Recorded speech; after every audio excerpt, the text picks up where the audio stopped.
Good evening. Imagine this. You wake up in a medieval town, and immediately, the smell hits you.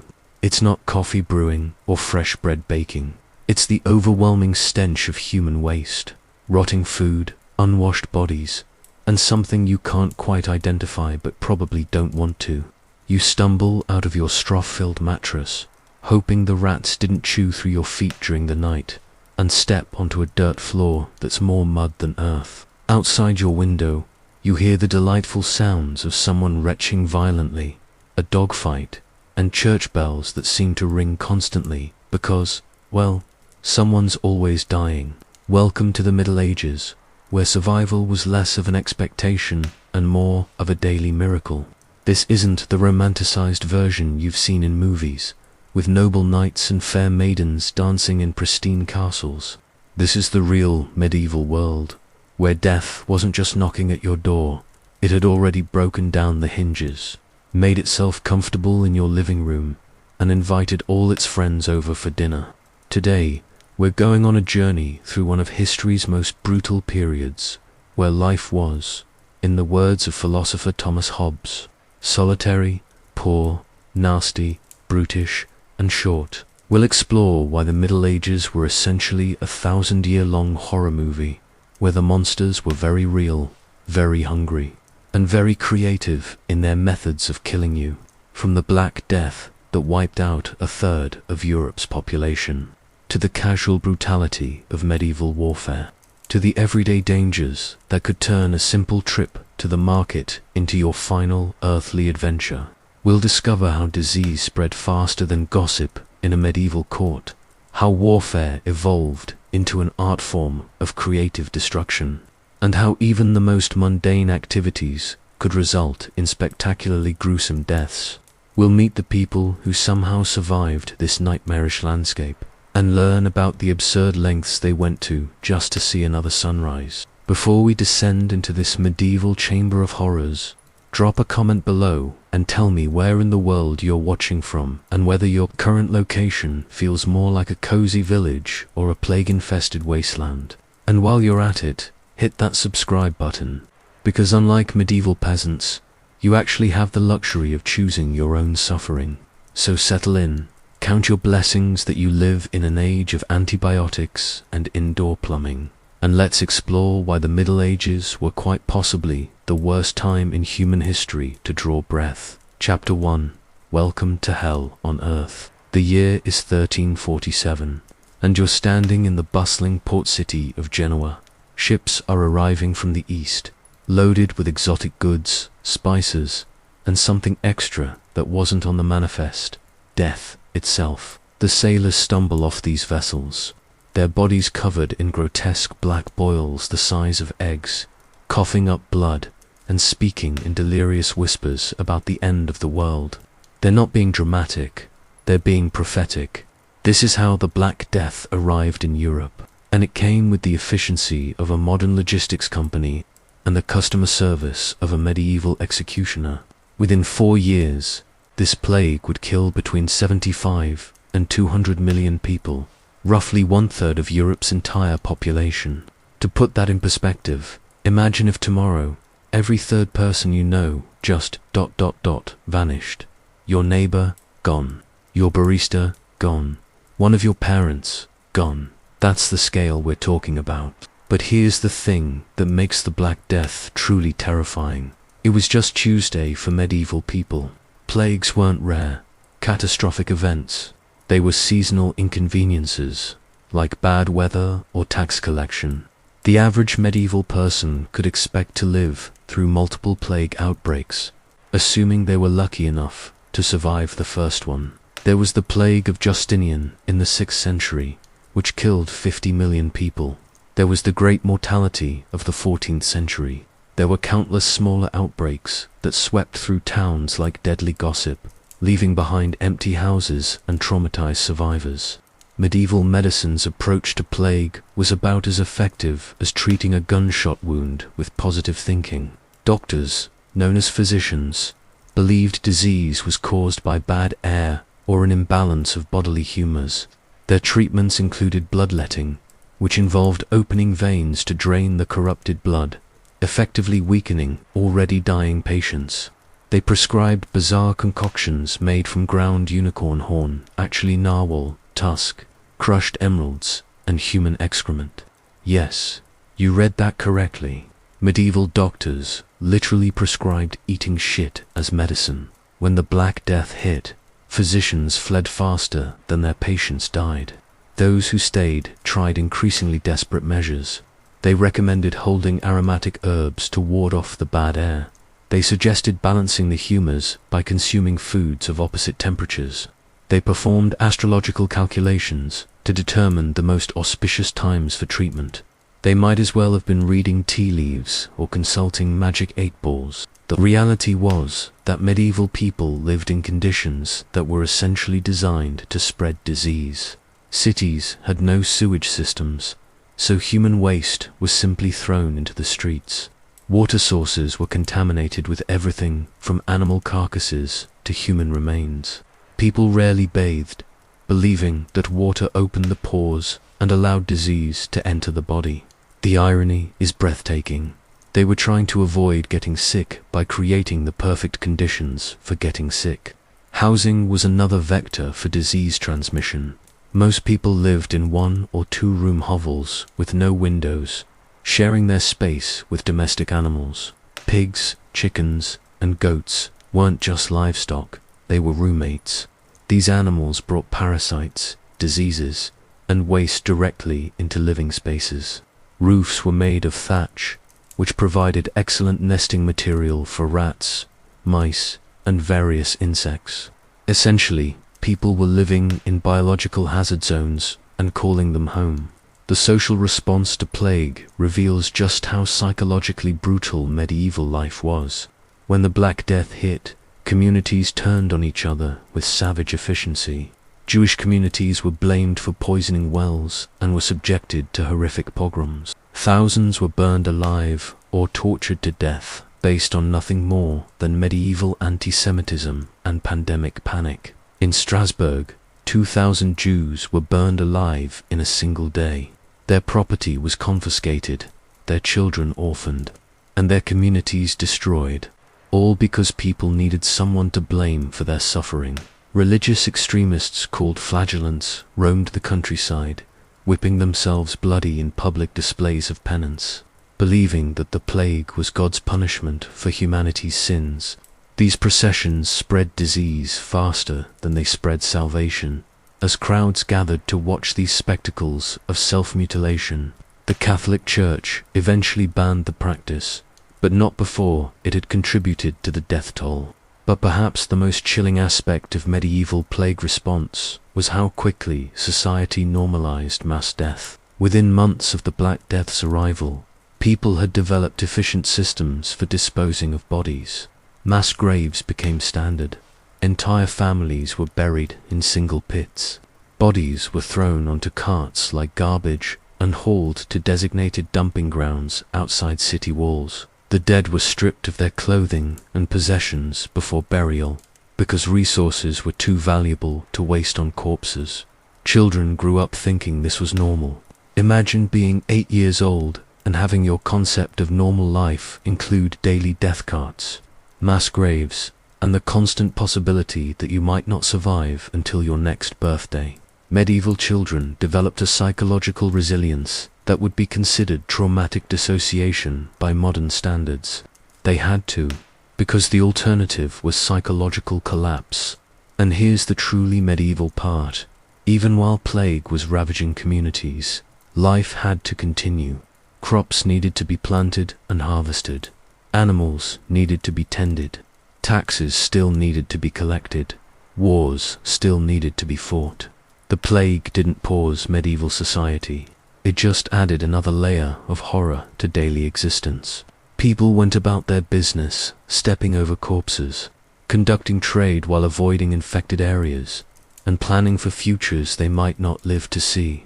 The economic impact was catastrophic, but also weirdly beneficial for survivors. With so many dead, there was a labor shortage that increased wages for surviving workers. Peasants who had been tied to their land through serfdom suddenly found themselves in demand. They could negotiate better working conditions, moved to different lords, and even by land. The plague essentially jump-started social mobility in ways that would have taken centuries to develop naturally. But this economic shift came at an unimaginable human cost. Entire bloodlines were extinguished. Languages and dialects disappeared when their speakers died. Traditional crafts and knowledge were lost when master craftsmen perished before passing on their skills. The plague didn't just kill people, it killed culture, history, and accumulated human knowledge. The psychological trauma of living through multiple plague outbreaks shaped medieval mentality in profound ways. People developed a fatalistic worldview that combined intense religiosity with practical cynicism. They believed in divine providence while simultaneously developing remarkably pragmatic approaches to survival. They prayed fervently while also hoarding resources, helping neighbors while preparing to flee at the first sign of disease. This dual mindset, this combination of faith and paranoia, became one of the defining characteristics of medieval psychology. It was a rational response to an irrational world, a survival mechanism for people living under constant threat of sudden death. And plague was just one threat among many. Because here's what makes the medieval period truly terrifying. Plague wasn't even the most dangerous thing people faced. It was just the most spectacular. The everyday dangers of medieval life were equally lethal, but far more mundane, which somehow makes them even more horrifying. Chapter 2: The Art of Medieval Warfare, or How to Die Creatively. If plague was the medieval equivalent of a natural disaster, warfare was the weather, constant, unpredictable, and absolutely guaranteed to ruin your day. Medieval warfare wasn't the romanticized knight versus knight combat you've seen in movies. It was industrial-scale butchery with a medieval flair for creative brutality that would make modern horror writers weep with envy. Let's start with the sheer frequency of conflict. The average medieval European could expect to live through multiple wars, raids, sieges, and what we might politely call armed disagreements. The 100 Years' War lasted 116 years. The Reconquista took 770 years. The Crusades spanned roughly 200 years and multiple continents. War wasn't an interruption of medieval life. It was the background music. Medieval warfare was personal in ways that modern conflict isn't. When armies clashed, they weren't fighting for abstract political principles or distant resources. They were fighting over who got to keep their heads attached to their shoulders. Surrender wasn't guaranteed to save your life, and victory didn't necessarily mean survival if your own army decided you'd outlived your usefulness. The weapons alone tell the story of medieval creativity in human destruction. Swords were just the starting point. Medieval blacksmiths developed an impressive array of specialized killing tools. Maces designed to crush skulls through helmets, warhammers that could punch through plate armor, crossbows that could pin a knight to a tree from 100 yards away, and longbows that could send arrows through 2 inches of oak at 200 yards. But the real innovation was in siege warfare, where medieval engineers applied their considerable intelligence to the problem of killing large numbers of people efficiently. The trebuchet, that icon of medieval technology, wasn't just used to throw stones at castle walls. Besieging armies would load these machines with diseased animal carcasses, human heads, or barrels of burning pitch, turning them into medieval weapons of mass destruction. During the siege of Kaffa in 1346, Mongol attackers used trebuchets to launch plague-infected corpses over the city walls, essentially conducting biological warfare 600 years before anyone had heard of germ theory. The survivors of that siege fled to Europe, carrying the Black Death with them. One siege weapon, properly loaded with rotting bodies, managed to trigger the deaths of 1/3 of a continent.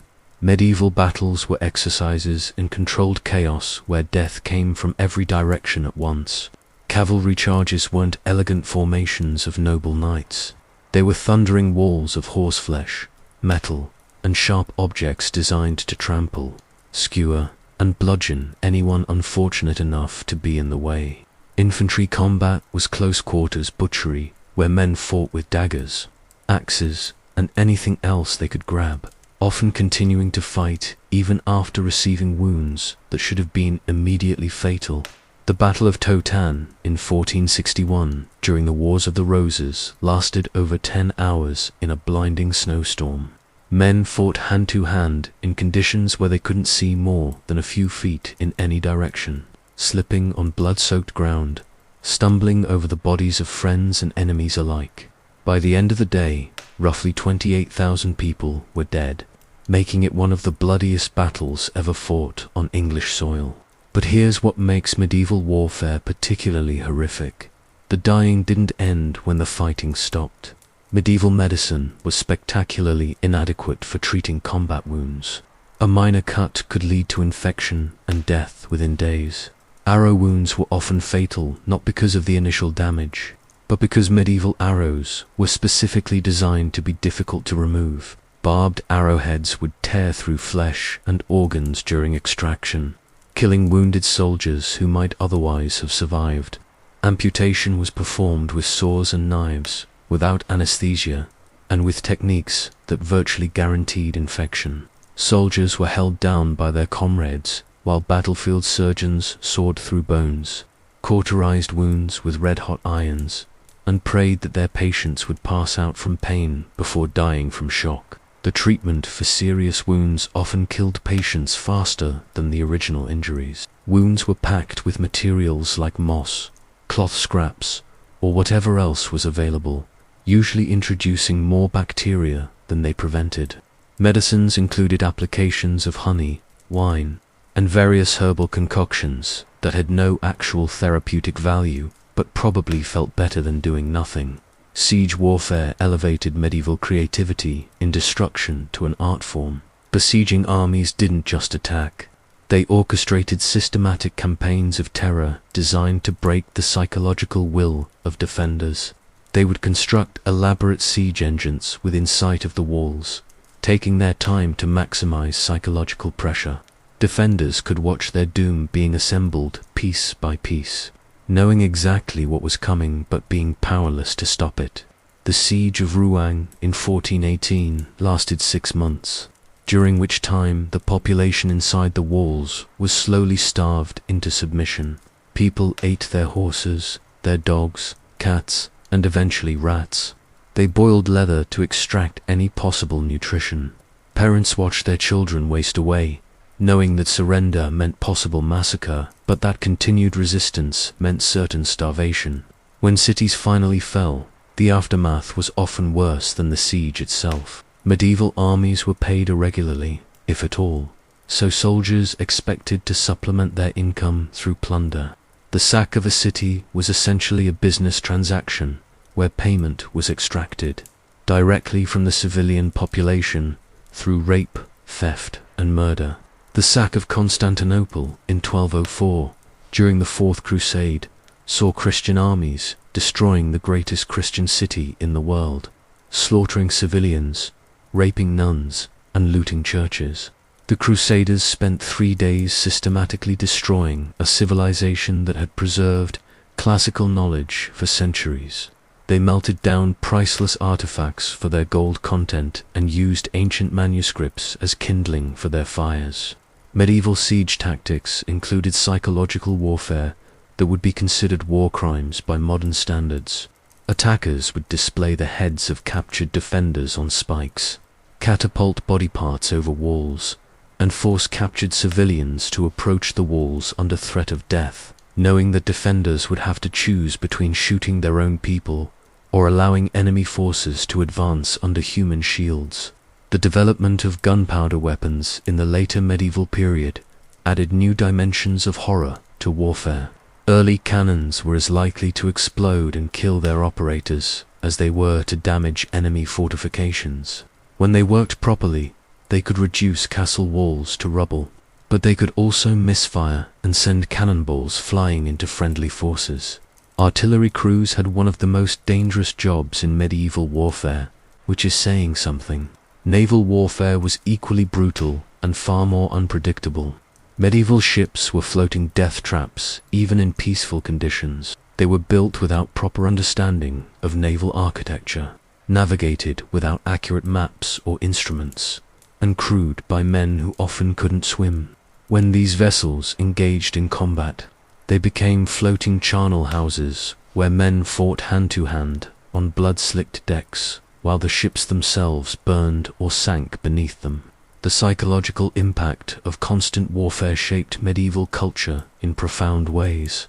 Children grew up expecting violence as a normal part of adult life. Young men were trained for combat from early childhood, not as a career choice, but as a survival necessity. Women developed elaborate networks for hiding valuables, protecting children, and managing households during the frequent absences of men who might never return from war.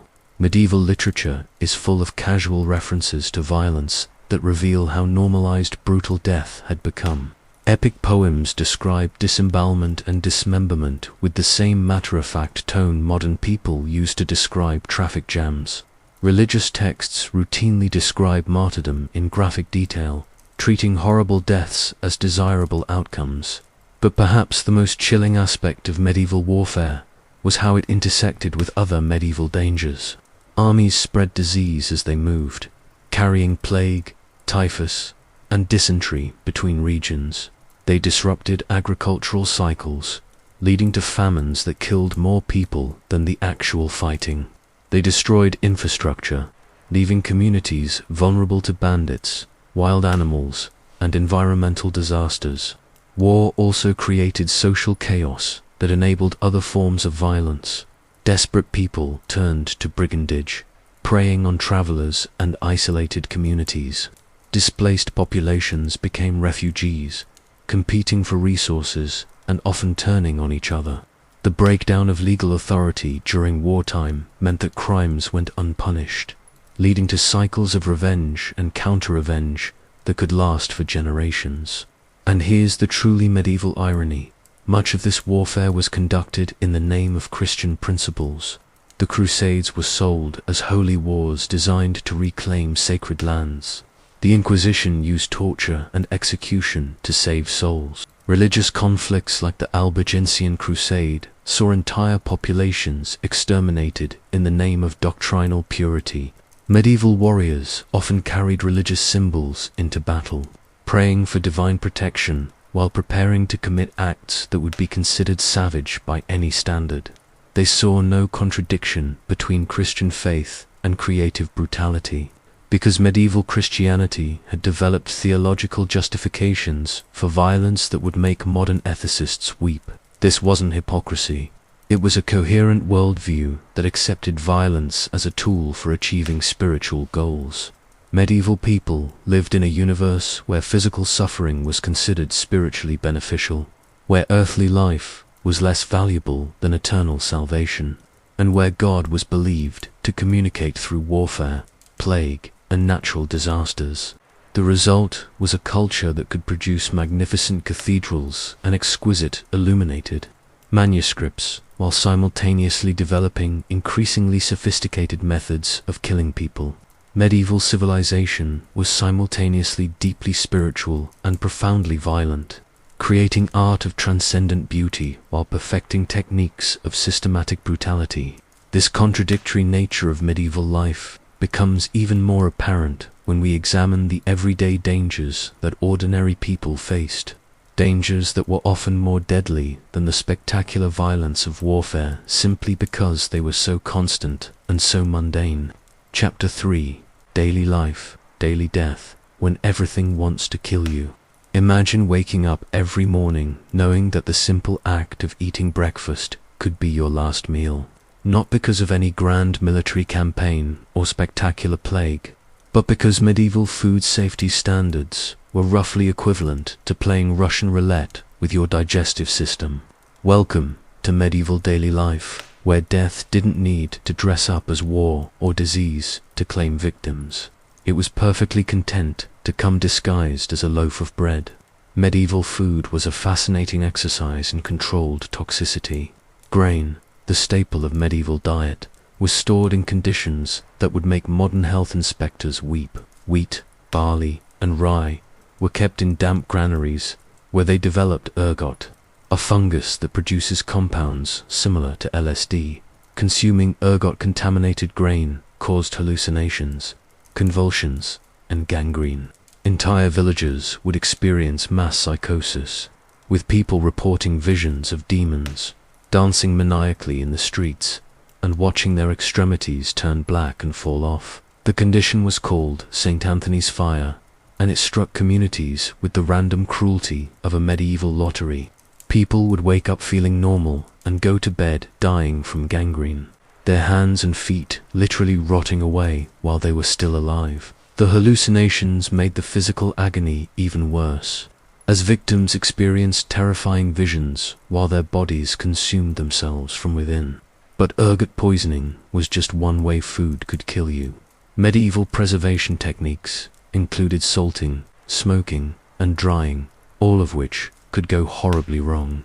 Salt was expensive, so most people used insufficient amounts, allowing bacteria to flourish in their preserved meats.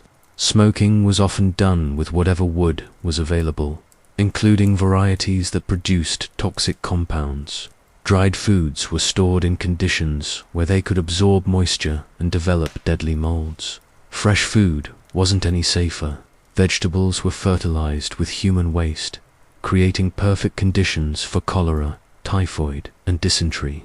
Medieval people understood that waste needed to be disposed of, but they hadn't made the connection between human excrement and disease transmission. Gardens were literally fertilized with death, and families ate the results with gusto. Meat consumption was a gamble with particularly high stakes. Animals were slaughtered without refrigeration or proper inspection, then sold in markets where flies, rats, and other disease vectors had unlimited access. The phrase fresh meat in medieval times could mean anything from recently killed to recently discovered rotting in a field. Butchers had no understanding of bacterial contamination, so they would sell meat that had been sitting in warm conditions for days. Dairy products were biological hazard zones.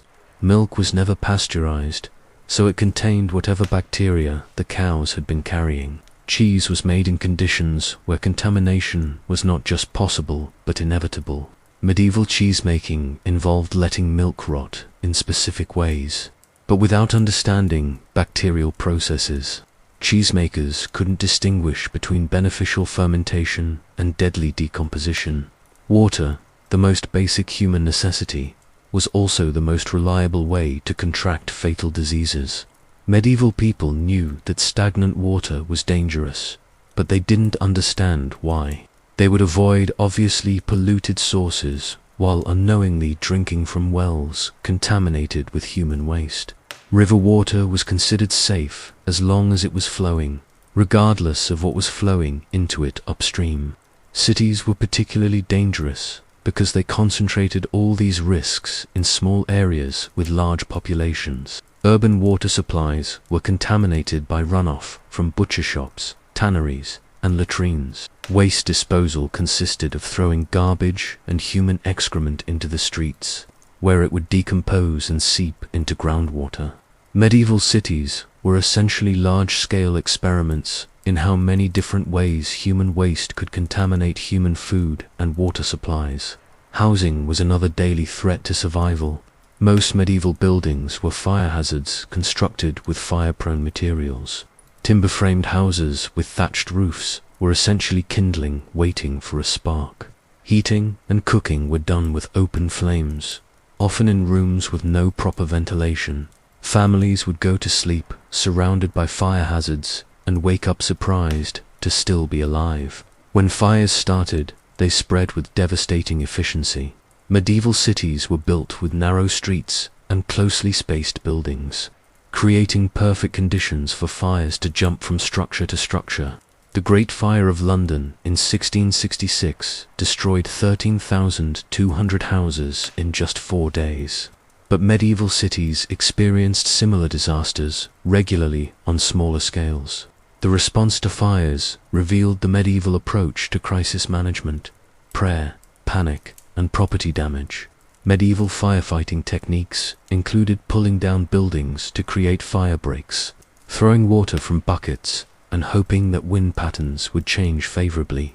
These methods were about as effective as they sound. which is to say, not at all. Personal hygiene was another battlefield in the war against death. Medieval people believed that bathing opened the pores and allowed disease to enter the body, so they avoided water contact whenever possible. Instead, they relied on changing their linen undergarments, believing that clean cloth would absorb dirt and disease from their skin. This led to a thriving market in linen and a corresponding increase in skin diseases, parasites, and infections. Dental care consisted of pulling teeth with pliers when the pain became unbearable. Toothache remedies included chewing on willow bark, which actually contained aspirin-like compounds, and applying hot irons to the gums, which definitely did not help. Tooth infections frequently led to blood poisoning and death, making a simple cavity a potential death sentence. Medical care was available, but it was often more dangerous than the original condition. Medieval physicians believed in the theory of humors, which held that illness was caused by imbalances in the bodies for essential fluids: blood, phlegm, yellow bile, and black bile. Treatment involved restoring balance through bloodletting, purging, and dietary changes that were often nutritionally disastrous. Bloodletting was performed using lancets, leeches, or cupping glasses heated with flames. Patients were bled until they fainted, on the theory that this would rebalance their humors. The result was that sick people were made weaker, injured people lost more blood, and healthy people were made sick. Medieval medicine was essentially a systematic method for making every health condition worse. Surgery was performed without anesthesia, antiseptics, or proper understanding of anatomy. Surgeons worked with tools that weren't properly cleaned, in conditions that guaranteed infection, using techniques based on tradition rather than effectiveness. The mortality rate for surgical procedures was so high that surgery was considered a last resort, performed only when death was certain otherwise. Childbirth was particularly hazardous for both mothers and infants. Medieval obstetrics combined superstition with dangerous practices that increased rather than reduced mortality rates. Women gave birth attended by midwives who had no formal training and whose techniques were passed down through oral tradition. The result was that both maternal and infant mortality rates were catastrophically high. Approximately 1 in 3 women died in childbirth or from complications related to pregnancy.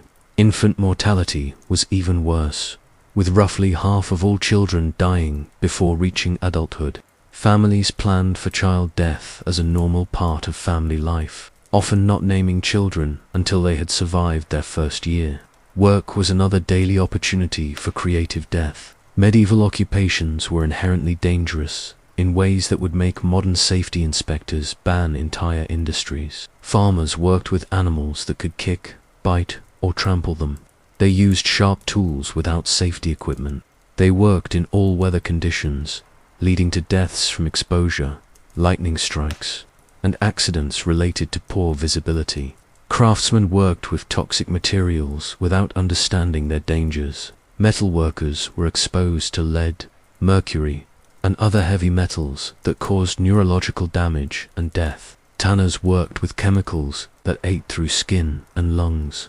Dyers used compounds that were both toxic and carcinogenic. Medieval workshops were essentially laboratories for discovering new ways to poison workers. Construction work was spectacularly dangerous. Medieval builders worked without safety equipment, proper scaffolding, or engineering oversight. Cathedral construction projects routinely killed workers who fell from great heights, were crushed by falling stones, or were injured by inadequate lifting equipment. The magnificent medieval cathedrals that still inspire awe today were literally built on the bones of workers who died creating them. Transportation was another daily gamble with death. Medieval roads were poorly maintained tracks that became impassable during bad weather.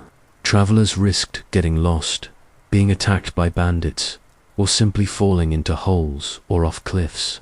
Bridges were rare and often poorly constructed, so river crossings involved fording streams on foot or horseback, with frequent drownings. Sea travel was even more dangerous. Medieval ships were built without proper understanding of naval architecture or navigation. Sailors navigated by landmarks and dead reckoning, frequently getting lost and dying of starvation or thirst. Storms could sink ships with all hands, and even successful voyages involved significant mortality from disease, accidents, and violence among crews. Weather was a constant threat that could kill in multiple ways. Medieval people had no reliable weather forecasting, so they were frequently caught unprepared by storms, floods, droughts, and extreme temperatures. Agriculture was entirely dependent on weather patterns, so bad weather meant famine, which meant death for significant portions of the population. The social response to these daily dangers reveals the medieval mindset: acceptance, fatalism, and dark humor. Medieval people developed a cultural attitude that combined intense religiosity with practical cynicism. They prayed for divine protection while simultaneously taking whatever practical precautions they could manage.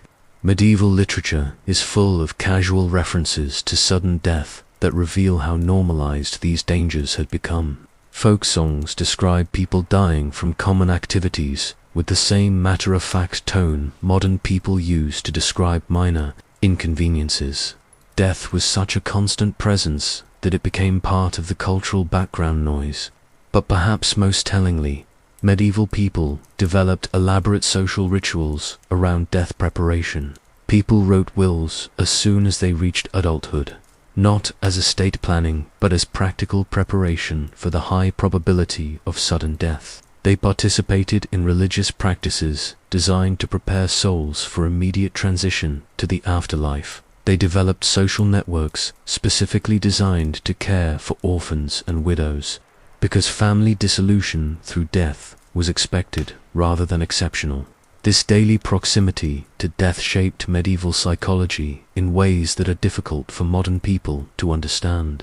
Medieval people lived with a constant awareness of mortality that made every day feel borrowed from fate.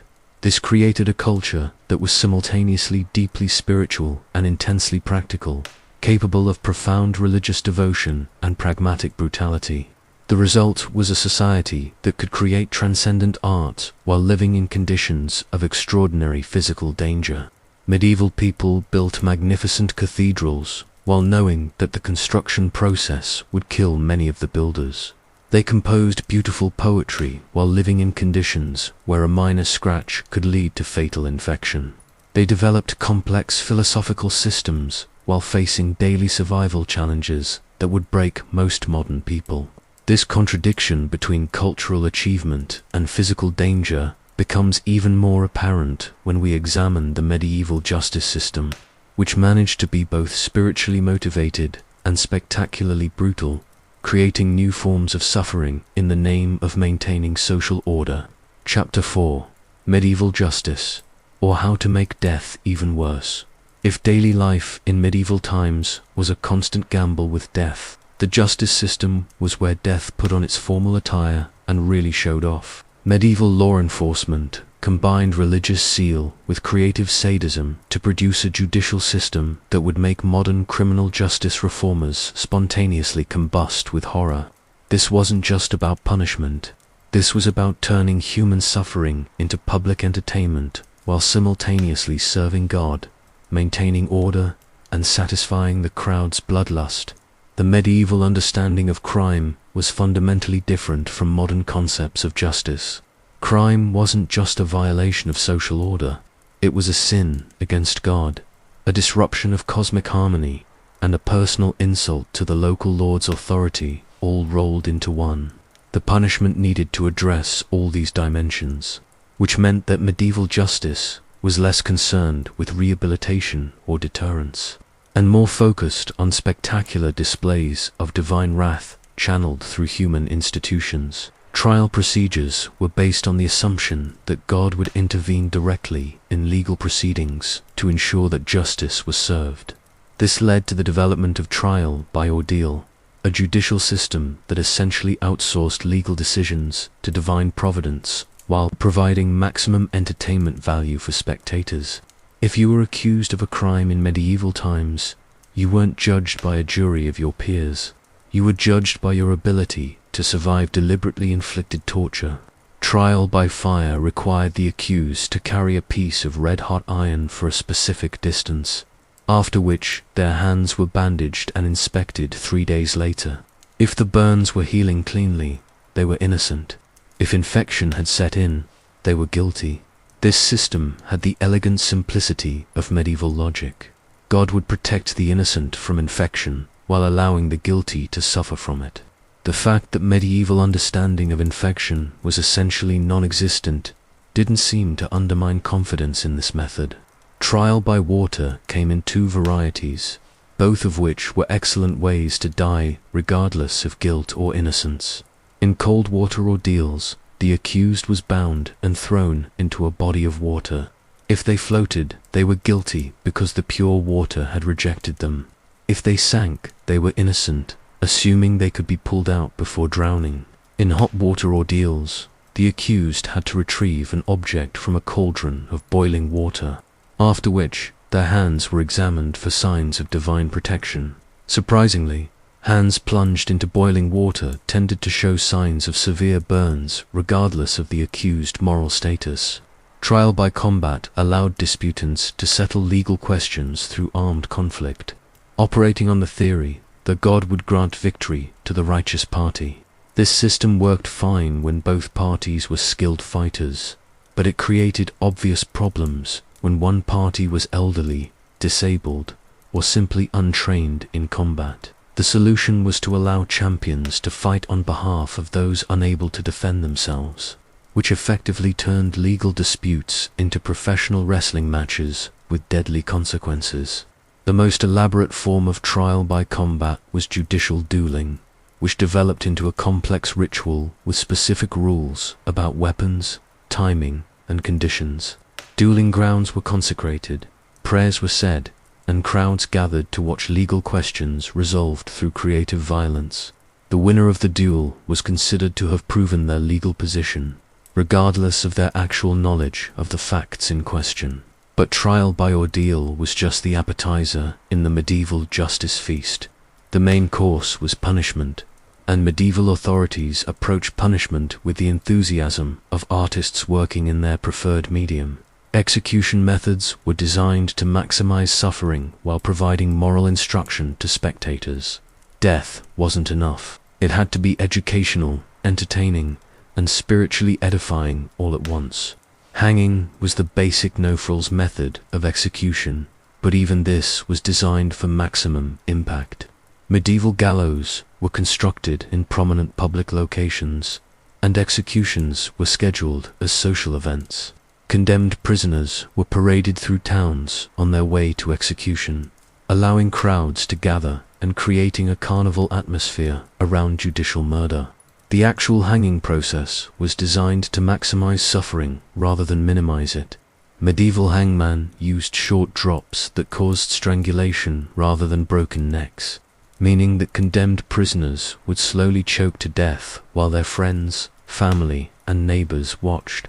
The dying process could take up to 20 minutes, during which time the condemned person would struggle, convulse, and slowly suffocate while crowds cheered or prayed depending on their personal theological preferences. Drawing and quartering elevated execution to an art form of systematic dismemberment. Condemned prisoners were dragged through the streets, tied to horses, then hanged until nearly dead, then disemboweled while still alive, and finally cut into quarters. Each stage was designed to cause maximum pain while keeping the victim conscious for as long as possible. The body parts were then displayed in different locations as a warning to potential criminals and as a reminder of the reach of royal justice. The process of disembowelment was particularly elaborate. Executioners would cut open the abdomen and slowly remove internal organs while the condemned person was still alive and conscious. The organs were burned in front of the dying person, who could watch their own entrails being consumed by flames. Only after this prolonged torture would the executioner finally end the victim's life by cutting them into quarters. Burning at the stake was reserved for heretics, witches, and other crimes against religious order. The actual burning process was carefully managed to balance spectacle with instruction. Skilled executioners could control the rate of burning by adjusting the placement of wood and other combustible materials.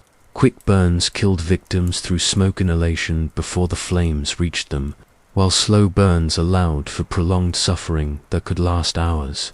The most sadistic executioners would build fires that burned the victims' extremities first, allowing them to remain conscious while watching their own bodies be consumed. Green wood was sometimes used deliberately because it produced more smoke and burned more slowly, extending the dying process while providing maximum visual impact for spectators. Torture wasn't just used as punishment, it was an integral part of the legal process. Medieval law assumed that confession was necessary for conviction, and torture was considered a legitimate method for obtaining confessions. The logic was impeccable.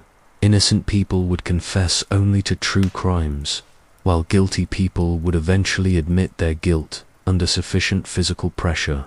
The fact that people would confess to anything to stop torture didn't seem to undermine confidence in this system. The rack was perhaps the most iconic medieval torture device, designed to slowly stretch victims until their joints dislocated and their limbs separated from their bodies. Skilled torturers could control the process precisely, applying just enough pressure to cause excruciating pain without immediately killing the victim.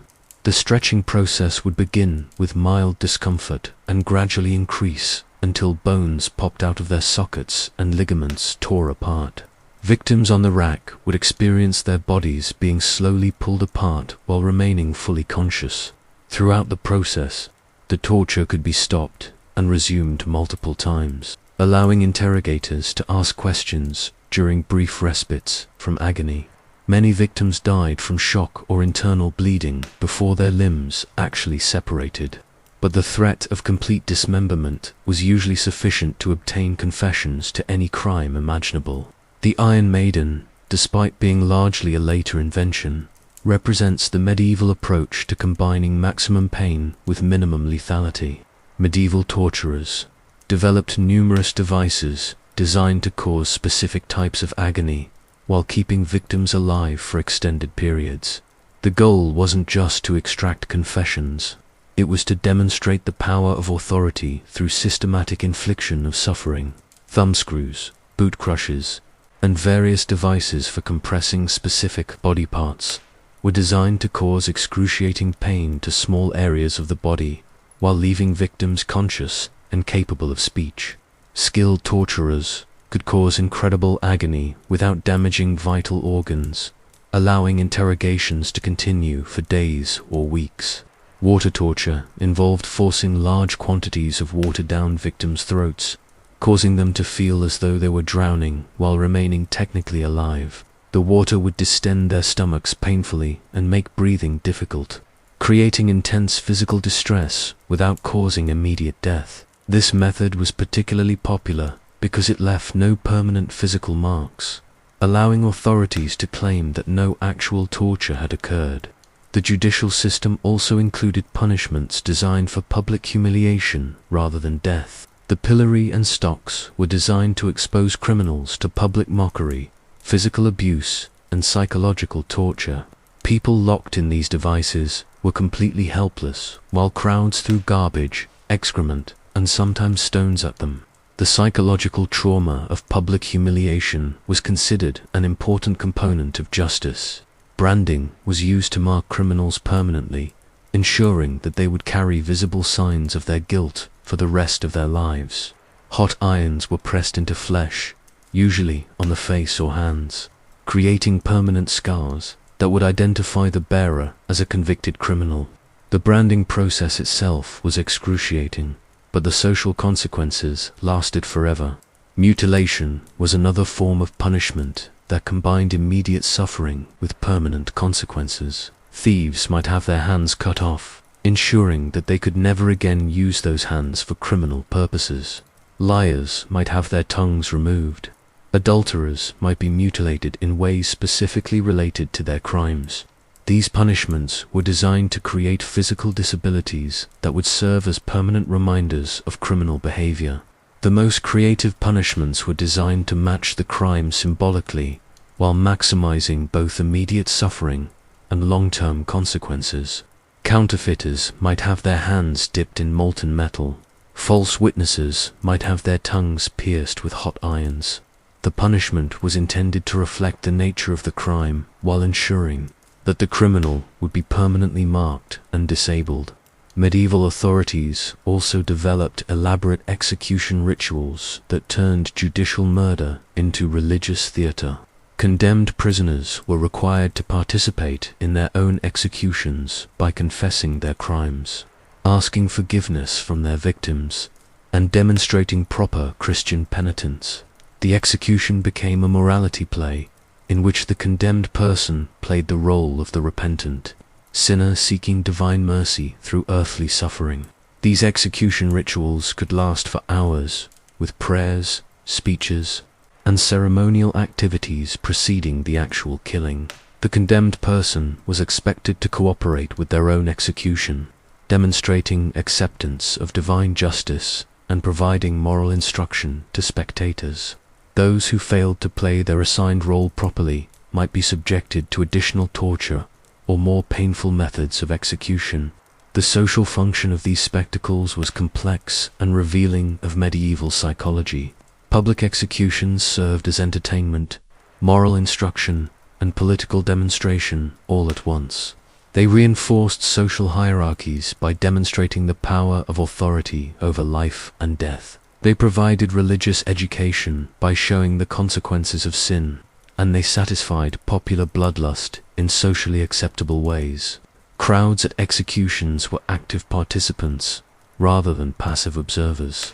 They would cheer, pray, sing, and sometimes participate directly in the punishment of criminals. Popular criminals might be rescued by sympathetic crowds, while unpopular ones might be subjected to additional violence beyond their official sentences. The execution became a community event where social values were expressed through collective participation in ritualized violence. The psychology of medieval justice reveals a society that had developed elaborate theological justifications for systematic cruelty. Medieval people believed that earthly suffering could purify souls and prepare them for divine judgment. Physical torture was seen as spiritually beneficial, both for the victims and for the community witnessing their suffering. This theological framework allowed medieval people to participate in elaborate rituals of cruelty while maintaining their self-image as devout Christians. They could torture and kill in good conscience because they believed these activities served divine purposes. The contradiction between Christian mercy and judicial brutality was resolved through sophisticated theological arguments that would seem bizarre to modern observers. The legal system also reflected medieval attitudes toward social hierarchy and divine authority. Justice wasn't about equal treatment under law. It was about maintaining proper relationships between different social classes and between earthly authority and divine will. Nobles were subject to different legal standards than peasants, not because of bias, but because they occupied different positions in a divinely ordained social order. Clerical courts had jurisdiction over religious crimes and operated under different legal principles than secular courts. This created a complex system where the same action might be treated differently depending on who committed it and which court had jurisdiction. The result was a legal system that was less concerned with consistency than with maintaining various forms of social and religious authority. Medieval justice also had to contend with the practical problems of law enforcement in a society with limited communication, transportation, and record-keeping capabilities. Many crimes went unpunished simply because criminals couldn't be caught or identified. When criminals were caught, the legal process had to be dramatic enough to compensate for the low probability of detection and punishment. This led to a justice system that was spectacularly brutal when it functioned, but largely absent most of the time. Medieval people lived with the knowledge that most crimes would go unpunished, but that those criminals who were caught would suffer horribly. The system worked through deterrence rather than consistent enforcement, using the threat of spectacular punishment to discourage criminal behavior. The economic aspects of medieval justice reveal another layer of complexity. Fines and confiscation of property were common punishments that served fiscal as well as judicial purposes. Criminals who could afford to pay might avoid physical punishment, while those without resources faced torture and death. Justice was literally for sale, with wealth determining not just the quality of legal representation, but the nature of punishment itself. Corruption was endemic in the medieval justice system, with officials at every level taking bribes, selling pardons, and manipulating legal proceedings for personal benefit. Judges, executioners, and prison guards all supplemented their incomes through various forms of corruption. The system assumed that officials would be corrupt and attempted to manage corruption rather than eliminate it. But perhaps the most chilling aspect of medieval justice was how it intersected with the other dangers of medieval life. Legal proceedings could be interrupted by plague outbreaks, forcing courts to postpone executions while dealing with more immediate threats to public health. Wars could disrupt legal proceedings, leaving criminals in prison to starve or be forgotten. Natural disasters could destroy court records, making it impossible to determine who was being held for what crimes. The result was a justice system that added another layer of arbitrary suffering to an already dangerous world. People could be arrested, tortured, and executed based on accusations that were never properly investigated. They could languish in prison for years, waiting for trials that might never occur. They could be subjected to punishments that were completely disproportionate to their alleged crimes. Medieval prisons were essentially death sentences imposed through neglect rather than intention. Prisoners were confined in underground dungeons without heat, light, or sanitation. They were fed irregularly and poorly, if at all. Disease spread rapidly in these confined spaces, killing prisoners before their cases could be resolved. Many people died in prison without ever learning what crimes they were accused of committing. This system of judicial brutality existed alongside and interacted with all the other medieval dangers we've examined. People could survive plague, warfare, and the hazards of daily life only to be destroyed by a legal system that was designed to inflict maximum suffering while providing minimum actual justice. Medieval life was dangerous enough without adding systematic institutional cruelty, but medieval authorities seemed determined to ensure that human suffering was as creative and comprehensive as possible. The psychological impact of living under such a system shaped medieval culture in profound ways that extended far beyond the immediate victims of judicial violence. Everyone lived with the knowledge that they could be accused of crimes and subjected to torture and execution, regardless of their actual guilt or innocence. This created a culture of fear and conformity where people were careful to avoid any behavior that might be interpreted as suspicious or threatening to authority. Chapter 5. The Wrath of God, or When Religion Tries to Kill You.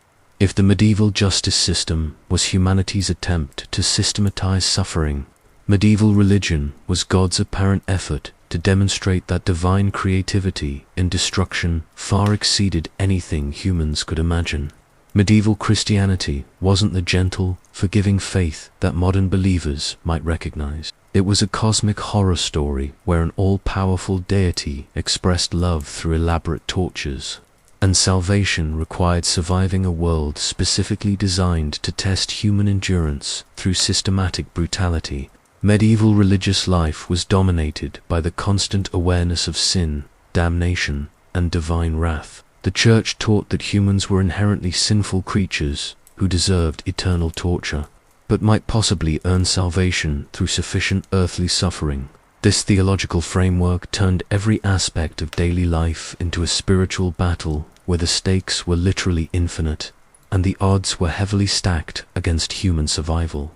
The concept of original sin meant that every person was born already condemned to hell, guilty of crimes they hadn't committed but were nonetheless responsible for. Salvation was possible but difficult, requiring not just faith but also good works, proper observance of religious rituals, and the kind of spiritual discipline that most people found impossible to maintain consistently. The result was a religious system that promised eternal torture as the default outcome while offering salvation as a difficult and uncertain alternative. Medieval Christianity taught that God routinely used earthly disasters to communicate with humanity, punish sinners, and test the faithful. Plague, war, famine, and natural disasters weren't random events. They were divine messages that required interpretation and response. When catastrophes struck, the immediate question wasn't how to provide relief, but what sins had provoked divine wrath, and how the community could appease God's anger. This theological framework meant that medieval people experienced natural disasters as personal and collective, spiritual crises. When the Black Death arrived, it wasn't just a medical emergency. It was evidence that God was so angry with humanity that he had decided to kill one-third of the population as a warning to the survivors. The appropriate response wasn't just medical treatment, but spiritual discipline, public penance, and attempts to identify and eliminate whatever sins had triggered divine punishment. The Church's response to the Black Death reveals the medieval approach to crisis management through religious terror. Church authorities proclaimed that the plague was God's punishment for human sinfulness, and that the only effective response was increased religious observance. They organized public processions, flagellant movements, and massed prayers designed to demonstrate collective penitence. When these measures failed to stop the plague, they concluded that human sinfulness was so profound that even more extreme measures were necessary. Flagellant movements emerged as grassroots responses to divine anger, with groups of people publicly whipping themselves bloody while processing through towns and cities. These processions were intended to demonstrate such profound penitence that God would be moved to mercy and end the plague. The flagellants would strip to the waist and beat themselves with whips embedded with metal studs, creating wounds that often became infected and led to death from blood poisoning. The psychology of flagellantism reveals the medieval religious mindset in its purest form. Participants believed that voluntary suffering was spiritually beneficial, that physical pain could purify souls, and that public demonstrations of penitence could influence divine policy. They were essentially trying to negotiate with God through self-torture, offering their own blood as payment for divine mercy. But flagellantism also spread disease faster than it spread salvation. The processions brought together large crowds of people, many of whom were already infected with plague. The wounds created by self-flagellation provided direct routes for bacterial infection. The religious response to plague ended up accelerating its transmission, while providing participants with additional ways to die horribly. The Church's official position on flagellantism was complex and contradictory. Church authorities recognized that voluntary suffering was spiritually valuable, but worried about the social disorder created by mass movements of religious enthusiasts. They eventually banned flagellant processions, not because self-torture was theologically problematic, but because it was happening without proper ecclesiastical supervision. Medieval Christianity also developed elaborate theological explanations for why faithful Christians suffered horrible deaths while sinners sometimes prospered. The doctrine of divine testing held that God subjected the faithful to extreme sufferings as demonstrations of their spiritual worth. The more horrible someone's suffering, the more evidence it provided of their special relationship with God. This created a religious system where suffering was simultaneously punishment for sin and evidence of divine favor. Medieval Christians had to determine whether their afflictions were punishments to be endured or tests to be welcomed, and getting this interpretation wrong could have eternal consequences. The theological complexity was matched by the practical impossibility of determining which interpretation applied in any specific situation. The cult of martyrdom elevated dying horribly to the highest form of spiritual achievement. Medieval Christianity taught that martyrs who died for their faith would be immediately admitted to heaven, without the usual spiritual purification process. This created powerful incentives for seeking martyrdom, but it also meant that people actively sought opportunities to die in religiously meaningful ways. The Crusades were essentially industrialized martyrdom, offering participants the opportunity to earn immediate salvation through death in religious warfare. Crusaders were promised complete forgiveness of sins if they died while fighting to reclaim the Holy Land. This theological framework turned military campaigns into spiritual quests, where death was the most desirable outcome. The crusading mentality reveals medieval Christianity's comfortable relationship with extreme violence. Killing infidels wasn't just permissible, it was a religious duty that could earn salvation. Crusaders could murder, rape, and pillage with divine approval as long as their victims were non. The First Crusade saw Christian armies slaughtering entire populations in Jerusalem, wading through streets knee-deep in blood while singing hymns of praise. The Children's Crusade of 1212 demonstrates how medieval religious enthusiasm could lead to spectacular disasters. Thousands of children, inspired by religious visions, set out to reclaim the Holy Land through the power of their innocent faith. They believed that God would part the Mediterranean Sea to allow them to walk to Jerusalem, where their spiritual purity would accomplish what military force had failed to achieve. The children never reached the Holy Land.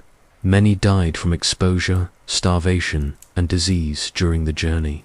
Others were sold into slavery by merchants who had promised to transport them.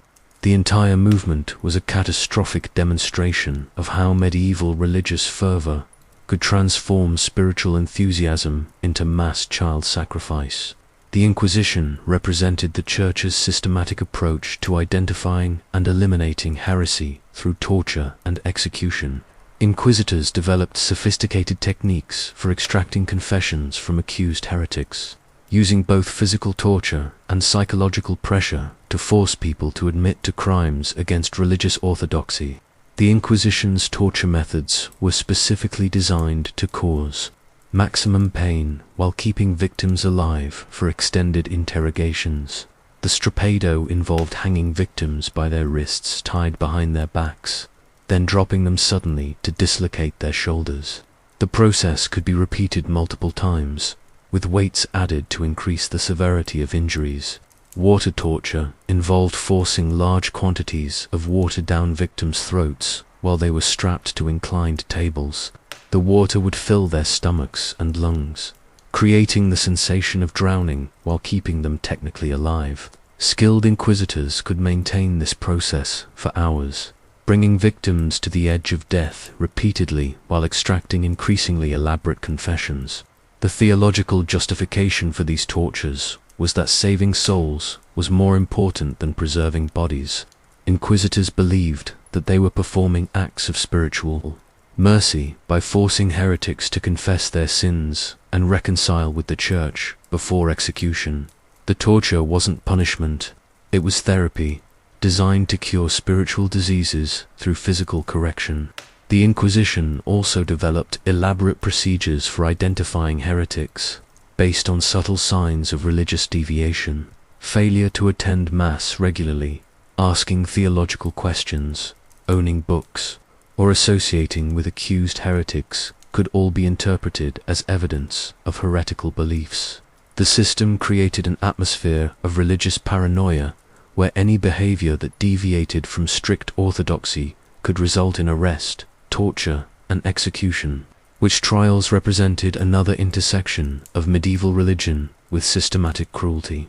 The Church taught that witches had made pacts with Satan and possessed supernatural powers that threatened Christian communities. The response was to identify and eliminate these threats through trials that were designed to produce confessions and executions rather than accurate determinations of guilt or innocence. Witch trials used torture methods specifically adapted for extracting confessions of supernatural crimes. Suspected witches were subjected to sleep deprivation, sexual humiliation, and physical tortures designed to break their psychological resistance.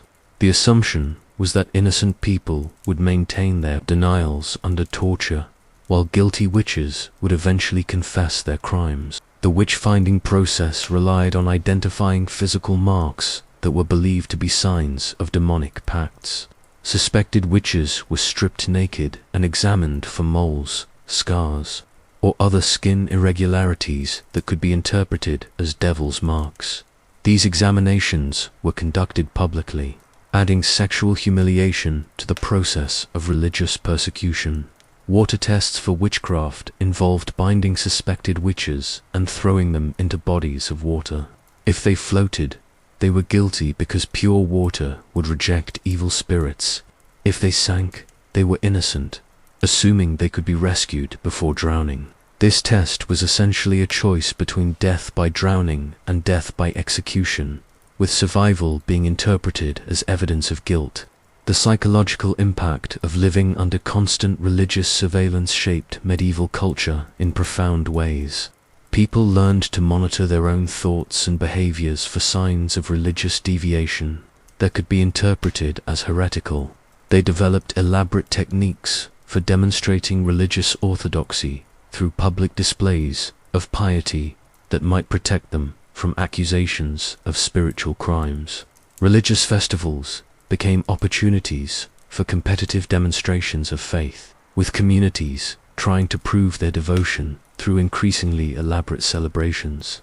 These festivals often included elements of voluntary suffering, such as barefoot pilgrimages, extended fasting, and various forms of self-discipline that demonstrated spiritual commitment while providing entertainment for spectators.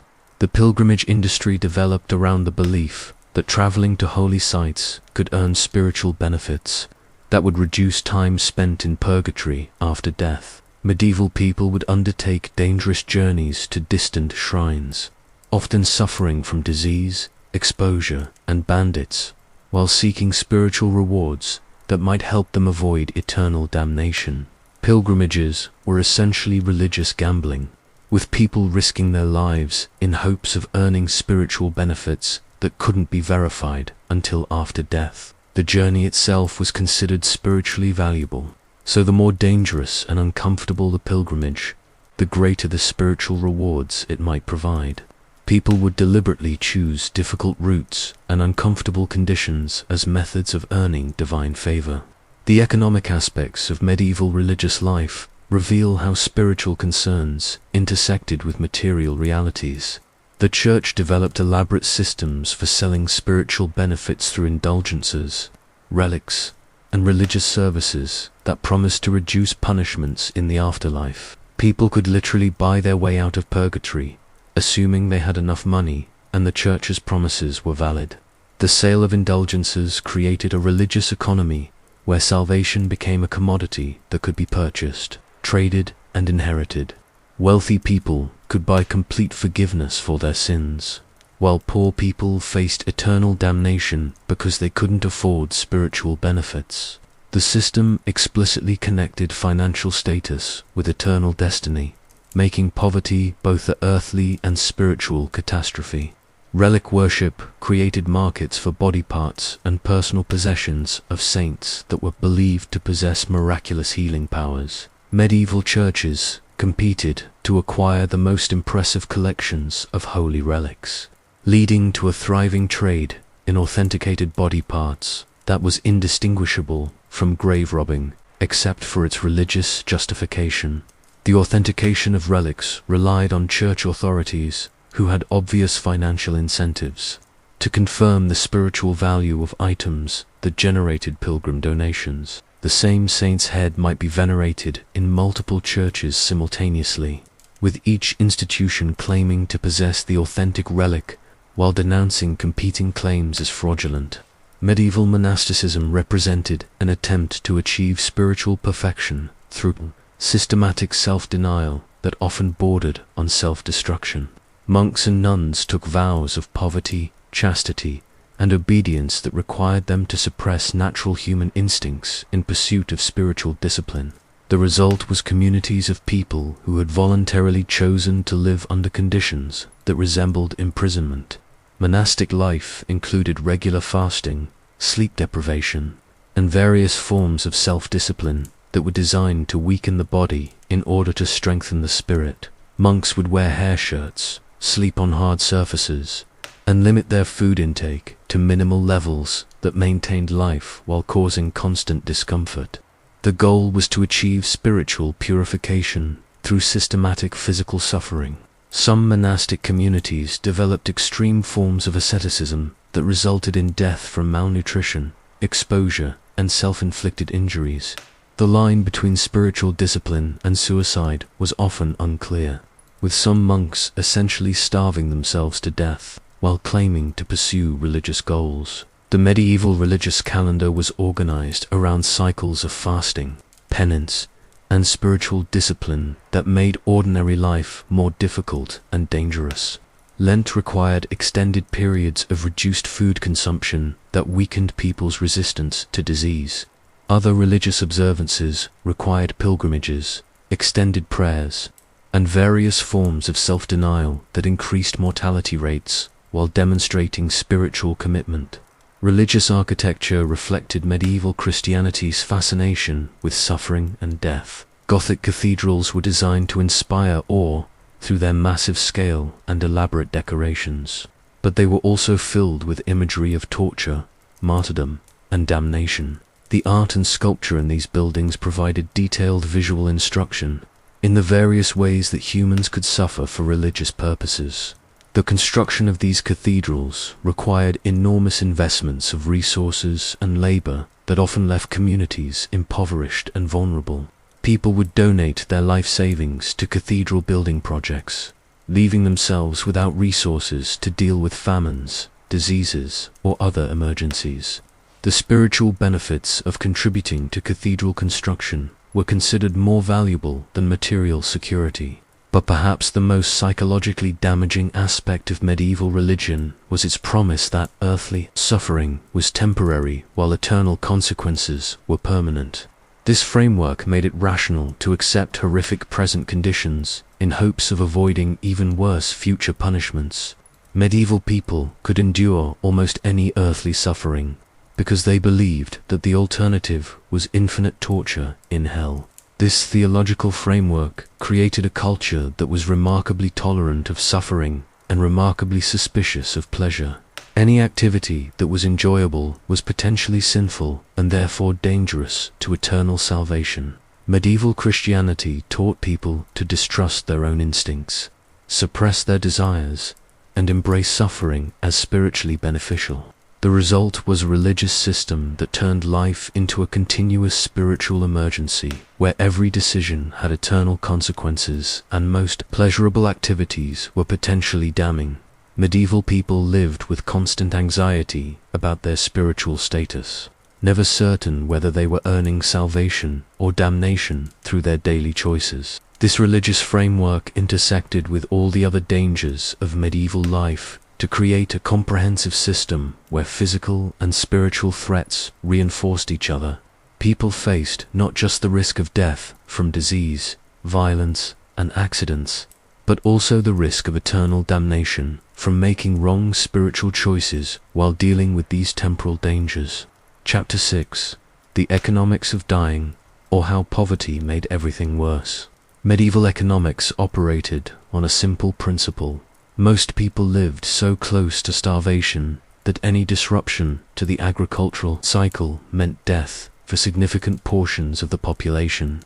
This wasn't poverty as modern people understand it, where poor means lacking luxuries or struggling to afford decent housing. Medieval poverty meant that a bad harvest, a livestock disease, or even an unusually cold winter could trigger famines that would kill millions of people through starvation, malnutrition-related diseases, and the social chaos that followed economic collapse. The medieval economy was built around agriculture, with roughly 90% of the population engaged in farming activities that were entirely dependent on weather, climate, and pure luck. A single hailstorm could destroy an entire year's crop. A drought could trigger famine across entire regions. A wet spring could prevent planting, while a wet harvest could rot grain before it could be stored. Medieval farmers were essentially gambling with their lives every planting season, betting their survival on their ability to predict and adapt to weather patterns they had no way to forecast. The technological limitations of medieval agriculture meant that productivity was barely sufficient to support the existing population, even under optimal conditions. Medieval farmers used wooden plows that could barely scratch the surface of heavy soils. They had no effective fertilizers beyond animal manure, which was often insufficient for maintaining soil fertility. They had no pesticides, so insect infestations could destroy entire crops. They had no selective breeding programs, so their crops and livestock were vulnerable to diseases that could wipe out entire agricultural systems. Crop rotation was understood in theory, but difficult to implement in practice because it required leaving portions of land fallow while populations were already struggling to produce enough food.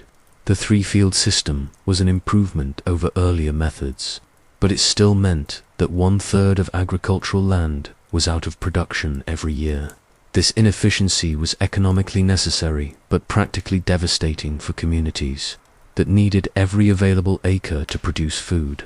The Great Famine of 1315 to 1322 demonstrates how quickly medieval economic systems could collapse into mass death. A series of unusually cold and wet summers destroyed harvests across northern Europe, leading to crop failures that triggered widespread starvation. Grain prices increased by 800% in some areas, making food literally unaffordable for most of the population.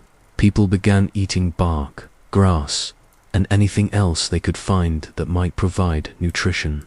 As the famine progressed, social order began to break down in ways that revealed the thin veneer of civilization covering medieval society. People abandoned their children because they couldn't afford to feed them. Parents sold their children into slavery in hopes of saving them from starvation. Cannibalism became sufficiently common that laws were passed specifically forbidding the consumption of human flesh, which suggests that such laws were actually necessary. The psychological impact of witnessing mass starvation shaped medieval attitudes toward food, wealth, and security in profound ways. People who lived through famines developed hoarding behaviors that persisted for the rest of their lives.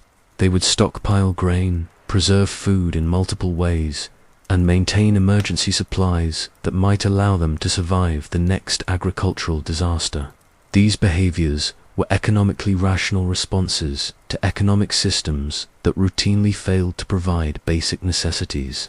Medieval food preservation techniques were elaborate attempts to extend the availability of nutrients beyond harvest seasons, but they often created new health hazards that could be as deadly as starvation. Salted meat could last for months, but was often contaminated with bacteria that caused food poisoning. Smoked foods could be preserved, but sometimes contained toxic compounds from the smoking process. Dried foods were resistant to spoilage, but lost much of their nutritional value, leading to malnutrition even when people had sufficient calories. The economic structure of medieval society meant that most people had no financial reserves to survive even minor economic disruptions. Peasants lived harvest to harvest, consuming most of their agricultural production while it was fresh and relying on preserved foods to survive until the next growing season. A single bad harvest could exhaust their food supplies months before the next crop could be planted, leading to periods of starvation that weakened them physically and made them more vulnerable to diseases. Feudalism created economic relationships that were designed to provide security but often increased vulnerability to economic disasters. Peasants were tied to specific plots of land and required to provide labor and agricultural products to their lords in exchange for protection and land use rights. This system worked when agricultural production was sufficient, but during famines, peasants were still required to provide their lords with predetermined quantities of food, even when they didn't have enough to feed their own families. The tax obligations of medieval peasants were calculated based on normal agricultural production and weren't adjusted during years of crop failure.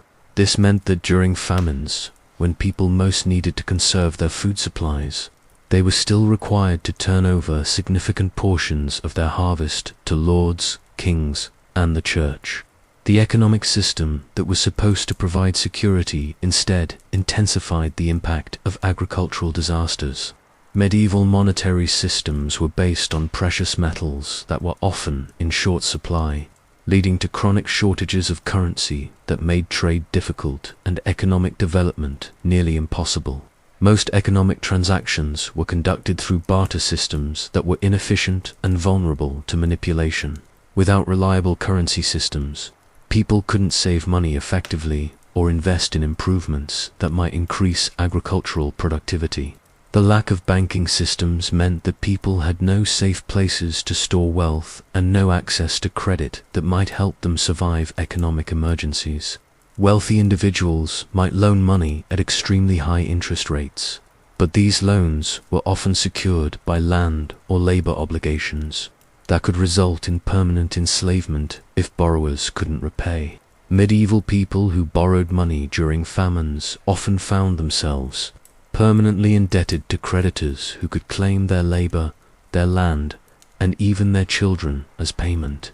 Craft production was organized around guild systems that limited economic opportunities while providing some security for established members. Guilds controlled who could practice specific trades, what prices could be charged, and what quality standards had to be maintained. This system provided economic stability for guild members but prevented innovation and limited opportunities for economic advancement by non-members. Guild restrictions meant that people who lost their economic positions through disasters had limited opportunities to learn new trades or establish alternative sources of income. A farmer whose land was destroyed by natural disasters couldn't simply become a craftsman because guilds controlled access to training and employment in most non-agricultural occupations. The result was economic systems that were rigid and inflexible, unable to adapt quickly to changing conditions. Medieval transportation systems were so inefficient that local famines could occur while food was abundant in nearby regions. Roads were poorly maintained, tracks that became impassable during bad weather. Bridges were rare and often poorly constructed, making river crossings dangerous and time-consuming. The cost of transporting food over long distances was often higher than the value of the food itself, making it economically impractical to move supplies from areas of abundance to areas of scarcity. This transportation problem meant that medieval economies were essentially collections of isolated local systems rather than integrated regional or national markets. A village could experience famine while a community 50 miles away had surplus food. But the practical difficulties of transportation made it impossible to balance these local variations in agricultural production. Piracy and banditry made long-distance trade extremely dangerous and expensive. Merchants traveling with valuable goods were frequent targets for criminals who had few other economic opportunities. The cost of protecting trade caravans added significantly to the price of traded goods, making many products unaffordable for most people. The risks of long-distance trade meant that many communities were completely dependent on local production for all their basic necessities. War disrupted economic systems in ways that could trigger famines and economic collapse, even in areas that weren't directly involved in military conflicts. Armies would consume or destroy crops while moving through agricultural regions. Military campaigns would disrupt planting and harvesting schedules. The conscription of farmers for military service would reduce agricultural productivity just when communities most needed to maintain food production. The financing of medieval warfare often required tax increases that extracted resources from agricultural communities that were already struggling to maintain basic subsistence. Kings would impose special war taxes that required peasants to turn over additional portions of their harvests just when they most needed to conserve food supplies. The economic demands of warfare often caused more civilian deaths through starvation than the actual military campaigns caused through violence. Medieval communities had few effective methods for dealing with economic emergencies beyond prayer, charity, and population reduction through starvation. The church provided some charitable assistance, but church resources were limited and often directed toward religious purposes rather than famine relief. Monasteries might distribute food to the poor, but their charitable capacity was insufficient to deal with regional famines that affected hundreds of thousands of people. Population reduction through starvation was essentially a natural economic adjustment mechanism that medieval people had learned to accept as inevitable. When agricultural production was insufficient to support the existing population, the excess population would die off through starvation, disease, and emigration until the remaining population was small enough to be supported by available resources. This process was horrific but economically necessary given the technological limitations of medieval agriculture. The psychological adaptation to periodic mass starvation reveals the medieval mindset in its most basic form. People learned to accept economic disasters that would kill significant percentages of their communities as normal aspects of life rather than preventable catastrophes. They developed cultural practices around famine management that included rationing systems, emergency food preparation, and social rituals for dealing with mass death from starvation. Medieval economic thinking was shaped by the constant awareness that prosperity was temporary and disaster was inevitable.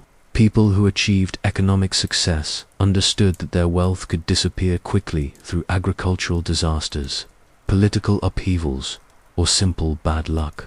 This created economic behaviors that emphasized immediate consumption over long-term investment.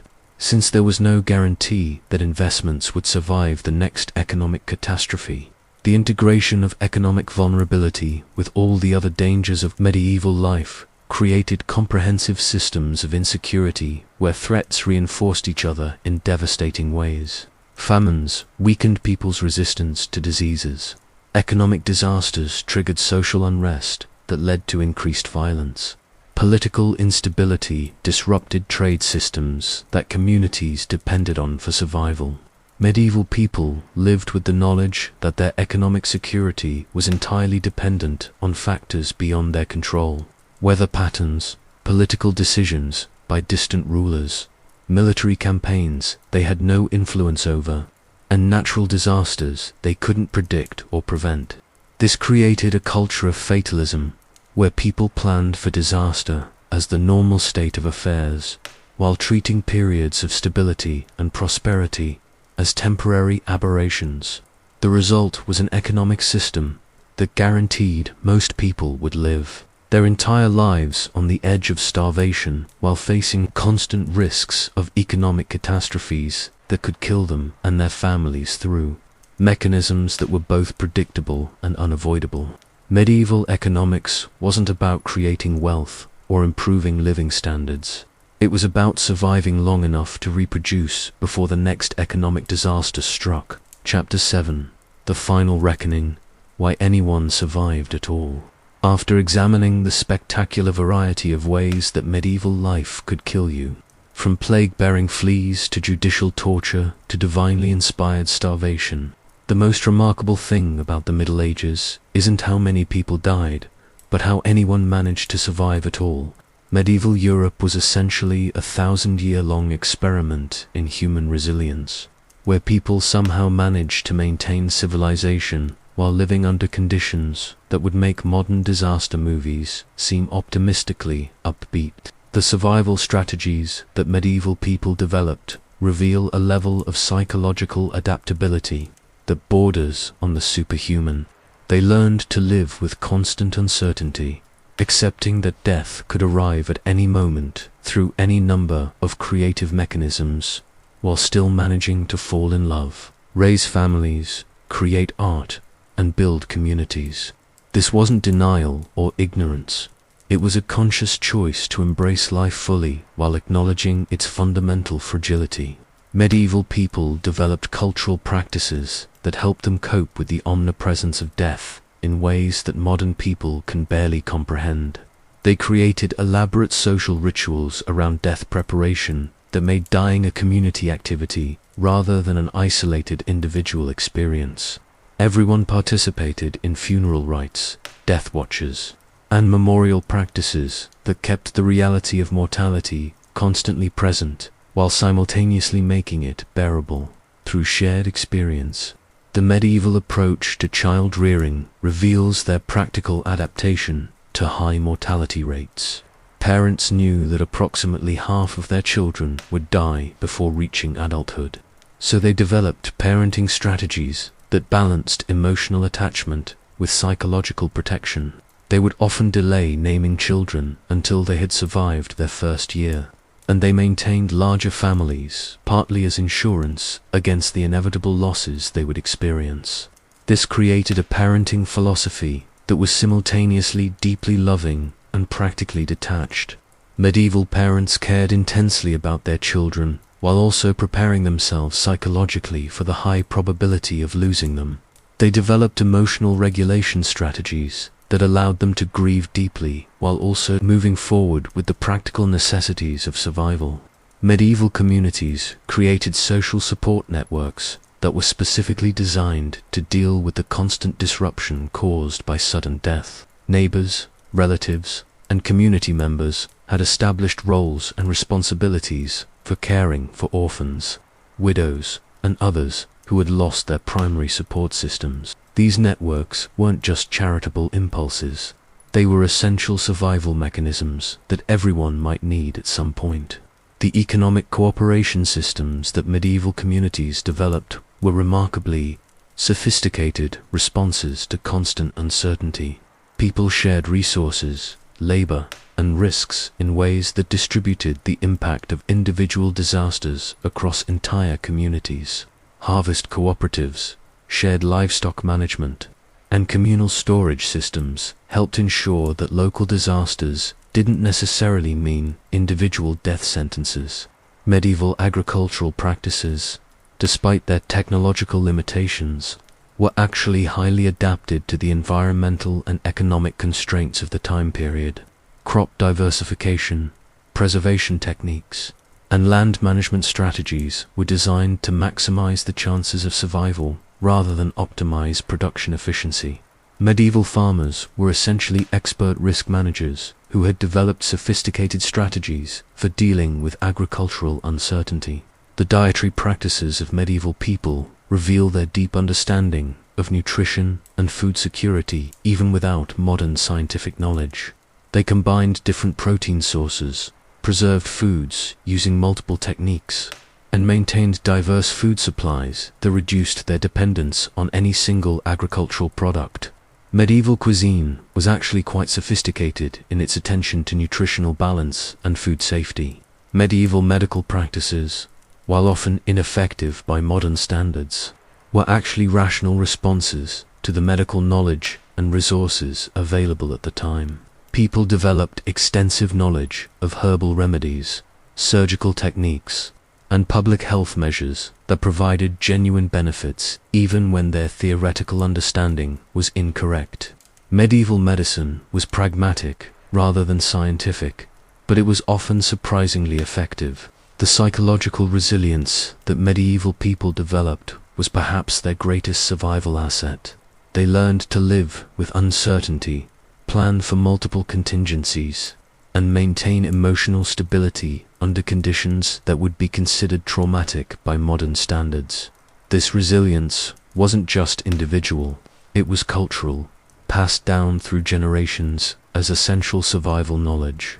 Medieval communities developed early warning systems for various threats that were remarkably effective given their technological limitations.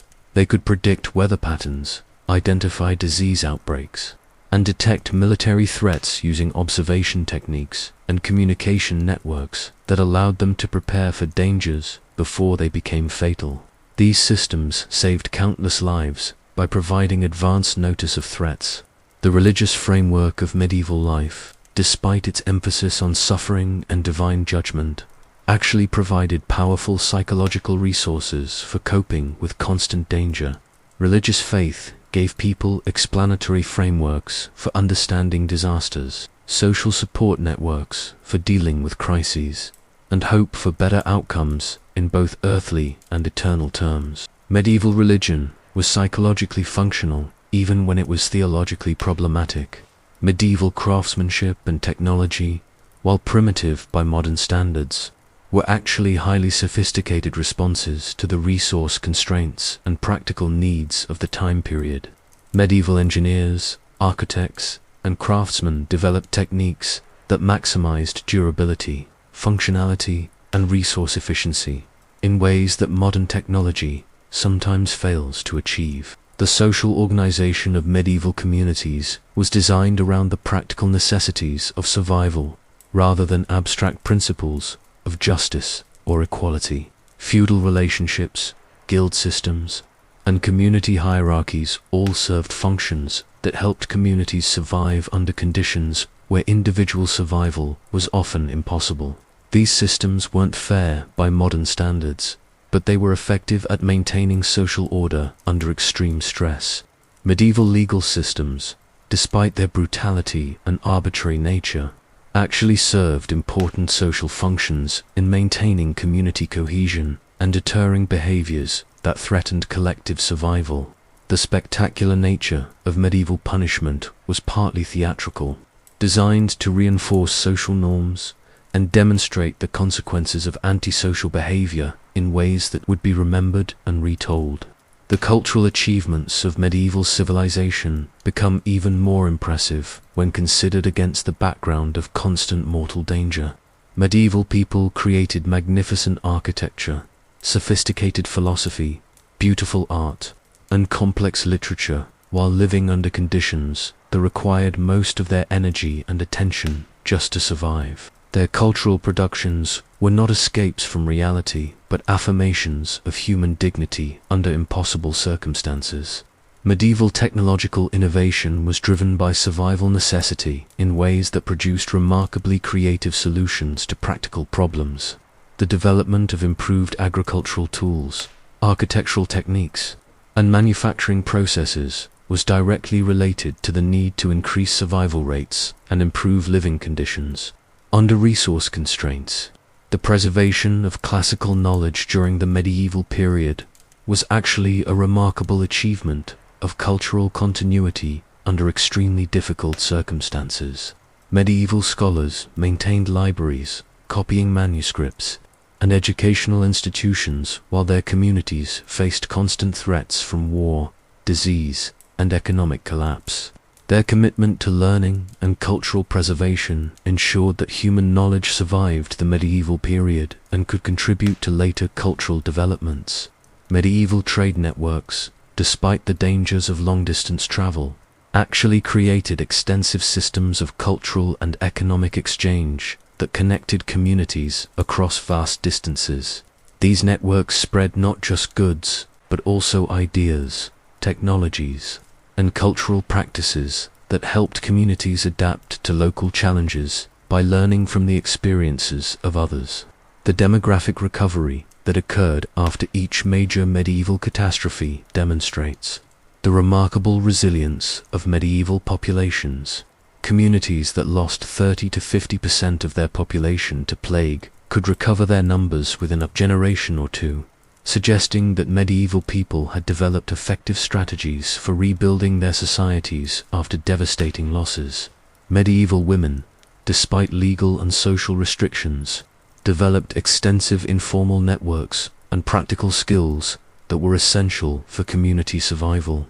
Their roles in food production, preservation, medical care, and child rearing provided crucial services that helped their communities survive under extremely difficult conditions. Medieval society couldn't have survived without the contributions of women, even when those contributions weren't formally recognized. The educational systems that developed during the medieval period, centered around monasteries and cathedral schools, provided essential services for maintaining the knowledge and skills that communities needed for survival. These institutions preserved not just religious knowledge, but also practical information about agriculture, medicine, law, and other subjects that were essential for medieval life. Medieval military technology and tactics, while brutal, were actually sophisticated responses to the constant threat of warfare that medieval communities faced. The development of castle architecture, siege techniques, and military organization reflected deep understanding of strategic and tactical principles that helped communities survive military threats. The economic innovations of the medieval period, including the development of banking, credit systems, and commercial law, laid the groundwork for later economic development while serving immediate practical needs for managing resources and risks under conditions of constant uncertainty. Medieval, artistic, and literary achievements revealed the psychological sophistication of people who could create beauty while living under conditions of extreme stress. Medieval art wasn't just decorative, it served important psychological and social functions by providing meaning, hope, and cultural identity for communities facing constant challenges. The environmental management practices of medieval communities were actually quite sophisticated for their time period. Medieval people developed sustainable agricultural practices, forest management techniques, and resource conservation strategies that allowed them to maintain their communities over long periods despite environmental constraints. Perhaps most remarkably, medieval people managed to maintain hope and continue investing in the future despite living under conditions where the future was never guaranteed. They built cathedrals that took centuries to complete, established universities, developed legal systems, and created cultural institutions that were designed to benefit future generations they might never live to see. The legacy of medieval survival strategies can still be seen in modern cultural practices, social institutions, and psychological approaches to dealing with uncertainty and risk. Many aspects of modern European culture, from social solidarity to risk management to community organization, have roots in the survival strategies that medieval people developed for coping with their dangerous world. The medieval period was indeed one of the most dangerous times in human history to be alive. Disease, warfare, judicial brutality, religious persecution, economic instability, and simple accidents created a comprehensive system of threats that killed people in creative and horrible ways on a regular basis. But it was also a period when human communities developed remarkable resilience, creativity, and social cooperation in response to these threats. Medieval people didn't just survive, they created lasting civilizational achievements under conditions that would challenge any society. They built the foundations for modern European culture while living in a world that seemed designed to kill them. Their success in maintaining and developing human civilization under such extreme conditions is perhaps one of the greatest achievements in human history. The story of medieval Europe is ultimately not just about how dangerous life was, but about how human communities can adapt, survive, and even thrive under the most challenging possible circumstances.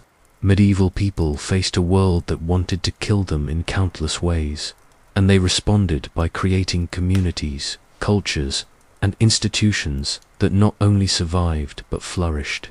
In our modern world, where we complain about traffic jams, slow internet, and minor inconveniences, it's worth remembering that our ancestors somehow managed to create the foundations of modern civilization while facing daily threats that would terrify most contemporary people. Medieval life was indeed brutally dangerous, but medieval people were remarkably, inspiringly resilient. The Middle Ages were a time when death was always just around the corner, but life was lived with an intensity and purpose that modern people can barely imagine. Medieval people knew that their time was limited and uncertain, so they made it count in ways that created lasting legacies.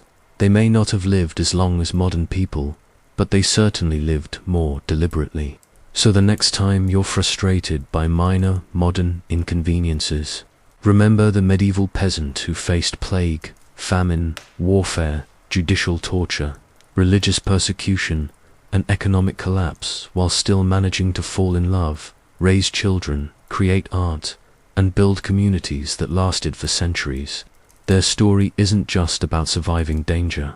It's about maintaining humanity under impossible conditions. That's the real lesson of the Middle Ages.